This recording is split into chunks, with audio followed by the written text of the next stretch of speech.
All right, ladies and gentlemen, this is Rudy, and I just wanted to share some thoughts with you guys. I used to watch a lot of UFC fighting, Ultimate Fighting Championship. I don't watch it anymore, but in my earlier life, I used to watch it a lot, and I used to watch it because it was real. It was a fight, a real fight between two men. And what I learned is when you make progress against your enemy, you don't it ain't time to take a breather. It isn't time to, pat each other on the back and give each other a high five. You jump on him and you start beating his face in as hard as you can, right? That's what you do in a war, right? And this is war. We are in a war, right, with Satan. And our government, unfortunately, has been taken over and co-opted by Satan. An example, I don't know if you guys remember, it isn't always the big guy that wins. It's the guy that can take advantage of any opportunity that falls his way. A perfect example of that is when Brock Lesnar, who's like this big mammoth monster, Brock Lesnar fought Frank Mir. Frank Mir won the fight, but if you looked at the two before the fight, you say that guy doesn't have a chance, but he did win. I think it's on YouTube. If you get a chance, go check it out. The point I'm trying to make, I'm uploading a video right now. I'm putting up another video about Lester Roloff.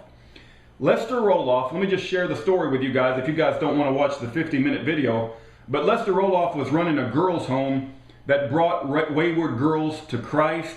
He taught them the Bible. He taught them good moral values, and all the girls loved it. But the state came in and said, this was in Texas, in Corpus Christi. The state came in and says, Lester Roloff can't do that. He isn't properly licensed. Okay? Well, preachers from all around the nation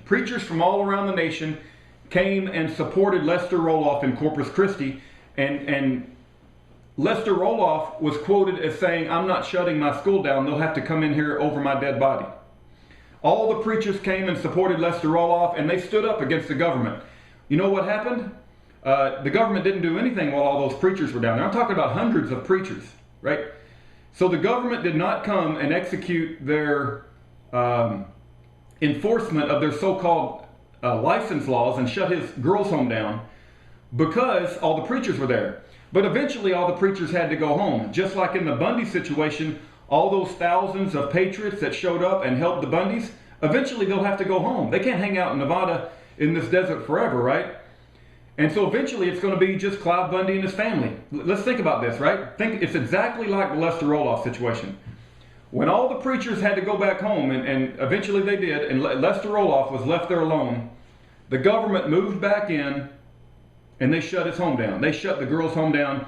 Lester Roloff came out in front of the camera, was crying. He had a black girl standing beside him and a white girl, and he was crying, we got to shut the home down. The government shut us down. Well, what happened to, you're going to shut this home down over my dead body? What happened to that? I'm not trying to insult Lester Roloff, but he didn't handle the situation properly, right?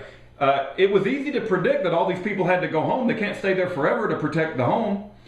All these people at the Bundy Ranch, they got to go home. Eventually, it's just going to be Clive Bundy, right?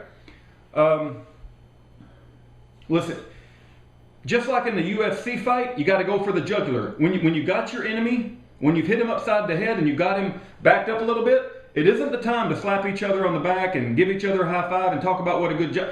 You got to jump on him. When you knock him back a couple of like has been done, the Bundy Ranch knocked the U.S. government back a couple of steps. If you want to avoid the situation where they will come back later when all these people ain't there, you have to turn this into an offensive situation. You have to take the bull by the horns, jump on top of it, get a hold of Sheriff Mack, who's out there, get a hold of Sheriff Joe Arpaio, and they will enlighten you, if you haven't been keeping up with the situation, about how Obama is not eligible to be POTUS.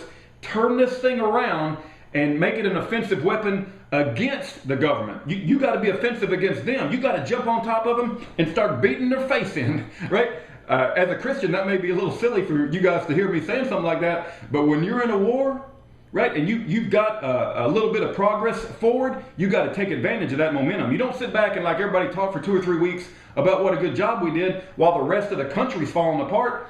If that's all we accomplish, right, in Nevada, is that we turned them away from a a few thousand head of cattle and we capture back some desert land, well, let's take back our whole country.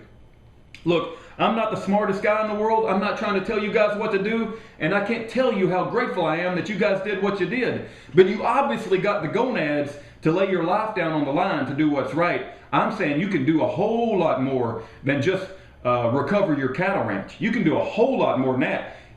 You can take this thing and you can take down the most powerful administration, the most powerful position on planet Earth if you play your cards right.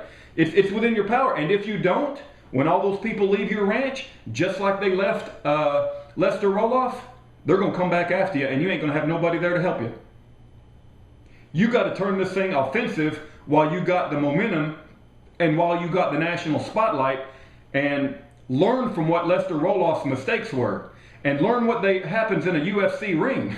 In a UFC ring, when you get your enemy on the retreat, you got to jump on him and start beating his face in, and that's what you got to do to this Obama administration. While the momentum is on your side and while everybody's listening to what you got to say, you got to say he's ineligible to be president. His birth certificate is a forgery and he's not natural born, and that'll get national spotlight. And then that's all you got to do. You don't have to talk about font sizes, and you don't have to talk about terminologies, and you don't have to talk about the authenticity of that documentation. Just say that he's ineligible, and then when the questions come in, point him over to Sheriff Arpaio, who's done all the homework.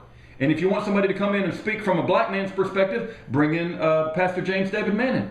If you want somebody to represent the military, bring in Lieutenant Colonel Terry Lakin.